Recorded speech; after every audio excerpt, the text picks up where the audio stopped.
সাগরের পানি শেষ হয়ে যাচ্ছে মনির ভাই, চলেন তাড়াতাড়ি চলেন। আরে পৌঁছাইছি ভাই, এখন তো বিচে নামে না।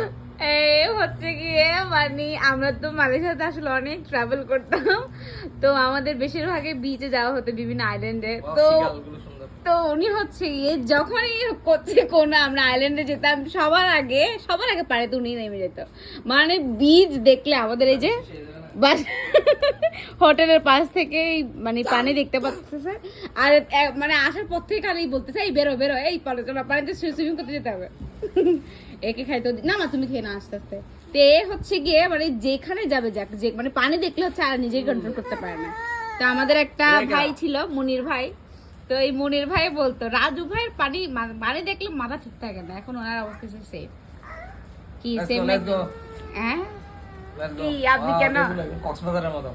ওয়াও, আপনি কেন এরকম করতেছেন সেটা বলেন। ওকে ওকে, দেখছো ফ্রিজে রাখতেছো?